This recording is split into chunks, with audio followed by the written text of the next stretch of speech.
लौट के पाकिस्तान वापस बाबर आजम पर आ गए। बाबर बाबर बैन है। नहीं, बाबर तो बाबर का आज कलेश हो गया पाकिस्तान में।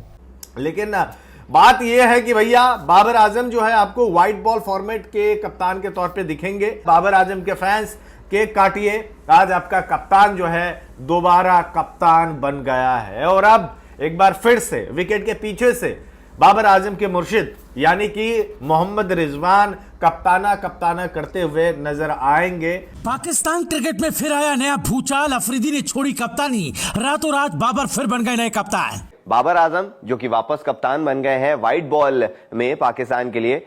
इंडियन मीडिया का पूरा रिएक्शन देखने के लिए वीडियो को 30 सेकंड आगे स्किप कर दें। तो किंग बाबर आजम को उसका खोया हुआ मकाम मिल गया। बाबर आजम के फैंस को बहुत ज़्यादा मुबारक हो, क्योंकि बाबर आजम एक दफ़ा फिर पाकिस्तान क्रिकेट टीम के कप्तान बन गए हैं और आइंदा इस साल जो पाकिस्तान वर्ल्ड कप खेलने जा रहा है उसमें बाबर आजम ही पाकिस्तान क्रिकेट टीम की कप्तानी करेंगे। T20 वर्ल्ड कप के अंदर पाकिस्तान को बाबर आजम लीड करेंगे।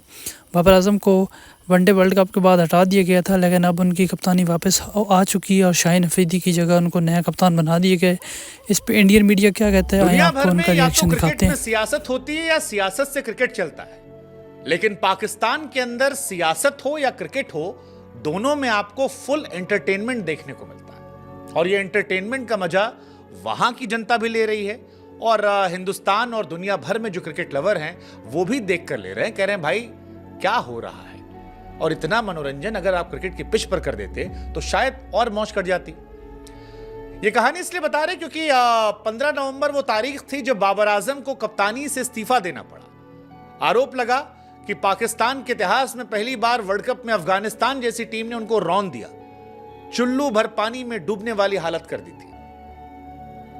भारत के सामने एक बार फिर ओडीआई में हारे, लेकिन अब 31 मार्च को लौट के पाकिस्तान वापस बाबर आजम पर आ गए। शाहीन अफरीदी के फैंस कह रहे हैं कि भाई हमको शाहीन के लिए दिल से बुरा लगता है, क्योंकि पहले कप्तान बने T20 क्रिकेट में जिन्हें एक सीरीज के बाद ड्रॉप कर दिया गया। सिर्फ एक सीरीज खिलाई गई, वो ड्रॉप हो गए।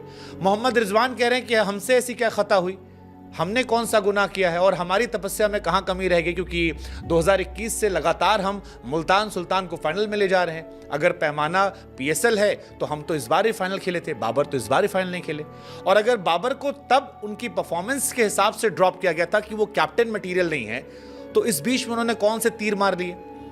लेकिन बाबर आजम फिलहाल पाकिस्तान के कैप्टन जो हैं बना दिए गए हैं और बीते एक हफ्ते में पाकिस्तान के अंदर खूब ड्रामा देखने को मिला। सबसे पहले आप याद कीजिए ARY चैनल पर बैठकर पाकिस्तान में 3 लोग तंज कसते थे बाबर आजम पर, जिसमें एक नाम था इमाद वसीम का, दूसरा नाम मोहम्मद आमिर का और तीसरा नाम अब्दुल रजाक का। रजाक सिलेक्शन कमेटी में है। इमाद वसीम वापस रिटायरमेंट ले चुके हैं और बाबर आजम के साथ खेलेंगे। मोहम्मद आमिर भी बाबर आजम के साथ खेलेंगे।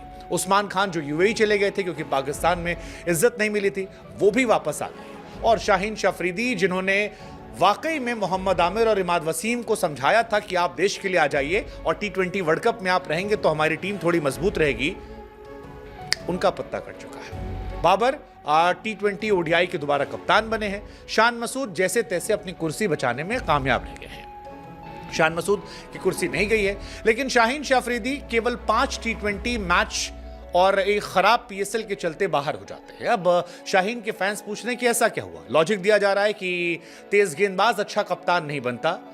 अब ये उस दौर में लॉजिक है जब पैट कमिंस जैसा गेंदबाज वर्ल्ड नंबर 1 बना हुआ बैठा है। खैर, बाबर आजम की बात करेंगे तो बाबर आजम ने क्या कुछ किया है वो हम सब ने देखा और उस बारे में हम आपको बताएंगे।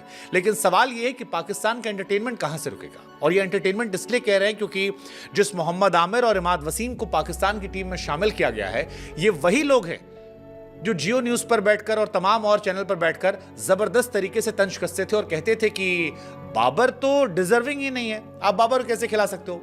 इमाद वसीम के तमाम स्टेटमेंट है कि I don't think Babar Azam should be part of Pakistan T20 team. Mohammad Amir ने कई बार कह दिया था कि यार बाबर को तो मैं अपनी टीम में रखूंगा ही नहीं, he is not a good T20 player. अब सवाल यह कि क्या ये दोनों उनकी कप्तानी में खेलेंगे, क्या बाबर इन्हें खिलाना चाहेंगे अगर वो सिर्फ नाम में कैप्टन नहीं है, और अगर बाबर के पास ताकत है तो उनके पुराने हित मित्र का क्या, क्योंकि बाबर को कैप्टनसी से हटाया 2 चीजों की वजह से गया था। पहला, बाबर कोई भी टूर्नामेंट जीत नहीं पाए थे, उनके नाम पर भी मनहूसियत वाला टैग था कि इनके साथ रहते टीम जीतती नहीं है, फाइनल हार जाते हैं। दूसरा, बाबर मैं, मेरा दोस्त, उसका परिवार, उसका दोस्त, मेरा परिवार, ये कहानी चल रही थी। अब क्या बाबर इससे फिर बाहर निकल पाएंगे ये पता नहीं। लेकिन बाबर आजम जिन्हें कैप्टेंसी से हटाया गया था क्योंकि T20 वर्ल्ड कप 2021 वो हारे थे, PSL 2022 हारे थे, एशिया कप 2022 हारे थे, वर्ल्ड कप 2022 हारे थे, PSL 2023 हारे थे, एशिया कप 2023 हारे थे, क्रिकेट वर्ल्ड कप 2023 हारे थे, PSL 2024 हारे थे, और इन सारी चीजों के हारने के बाद भी उन्हें कैप्टन बनाया गया है। वैसे 2022 के बाद से बाबर आजम ने आईसीसी के किसी भी टूर्नामेंट में सिर्फ एक शतक लगाया है एज अ बैट्समैन भी, और वो था नेपाल के सामने। बाकी हर जगह पर, हर सीरीज में, हर मैच में, हर क्रूशियल स्टेज पर बाबर संघर्ष कर रहे थे। ऐसे में पाकिस्तान के अंदर यह विवाद लगातार बढ़ रहा है कि क्या चल रहा है और क्यों चल रहा है और क्यों कैप्टेंसी बाबर को गई है।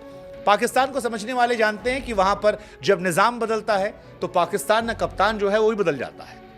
लेकिन सवाल यहां पर यह है कि क्या इस निजाम और कप्तान की कहानी के बीच में शाहीन शाह अफरीदी के साथ गलत हो गया? सवाल यह है कि मोहम्मद रिजवान को जगह क्यों नहीं मिली, क्योंकि ज्यादातर लोगों का मानना है कि सबसे डिजर्विंग कैंडिडेट कोई था तो वो थे। वो कंट्रोवर्शियल नहीं है, उन पर सवाल नहीं है, उनका बल्ला रन भी बनाता है और उनके पीछे परफॉर्मेंस का एक लंबा चौड़ा इतिहास है।